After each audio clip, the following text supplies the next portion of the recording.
नमस्कार दोस्तों, आज हमारे साथ है हरपाल रावत जी। हम बात करेंगे उत्तराखंड की। सर, उत्तराखंड में जैसे हम भूमि की बात करें, जो अभी हाल ही में जो वहाँ पे एक नियम को लेके आवाज़ उठाई गई कांग्रेस के द्वारा, और जैसे अब चुनाव भी आ रहे 2022 में, तो सबसे पहले मैं जानना चाहूँगा, जो भूमि की बात करी जाए, जो लैंड की बात करी जाए, जो वहाँ कानून की मांग उठाई जा रही, आखिर जो सरकार है वो क्यों नहीं सुन रही और क्या क्या उसमें खामियां नज़र आ रही है? बहुत बहुत धन्यवाद। देखिए, सबसे पहले ज़रूरत है भू कानून को समझने की। हमारे यहाँ ही नहीं बल्कि जितने हिमालयी राज्य हैं, उसमें चाहे अरुणाचल हो, त्रिपुरा हो, हिमाचल हो, उत्तराखंड हो, और इसके अलावा जो और पूरी बेल्ट है, हिमालयी बेल्ट, इसमें पहले से ही एक कानून बना हुआ है कि यहाँ की 70% भूमि जंगलात में है, जंगल के पास है। उसमें बड़े बड़े जंगल होते हैं, जिससे दुनिया को पर्यावरण साफ मिलता है, शुद्ध मिलता है।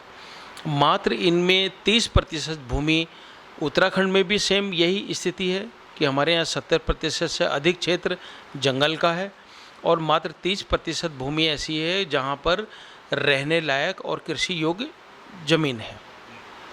इस सरकार ने, भारतीय जनता पार्टी की सरकार ने पिछले दिनों इस कानून का उल्लंघन किया।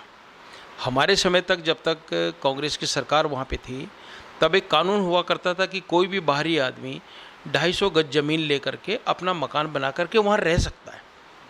लेकिन इस सरकार ने, भारतीय जनता पार्टी की इस डबल इंजन सरकार ने वहाँ आकर के इस कानून को तोड़ दिया और ये कहा कि उत्तराखंड में जितनी चाहे ज़मीन कोई भी आदमी आके खरीद सकता है।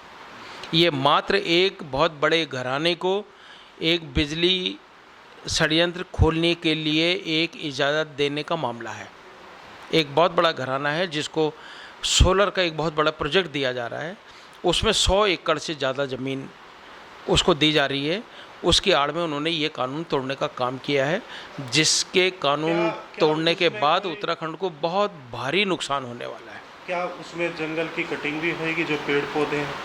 हाँ, उसमें ये पूरी आशंका, जब आप इतना बड़ा प्रोजेक्ट लगाओगे तो उसमें जंगल का भी हिस्सा कटेगा, उसमें हमारी पर्यावरण को भी नुकसान, बिल्कुल नुकसान होगा। तो अभी आप लोगों ने कहाँ कहाँ पे अपने लेटर लगाए, किससे इस मांग की पुष्टि की कि भाई ये नहीं होना चाहिए? देखो, अभी हम लोग जनता स्तर पे, पब्लिक के स्तर पर इस मांग को हम लोगों ने उठाया है, और मुख्यमंत्री को भी ये पत्र गया है, मुख्यमंत्री को भी कहा गया है कि भी इस पर रिव्यू किया जाए।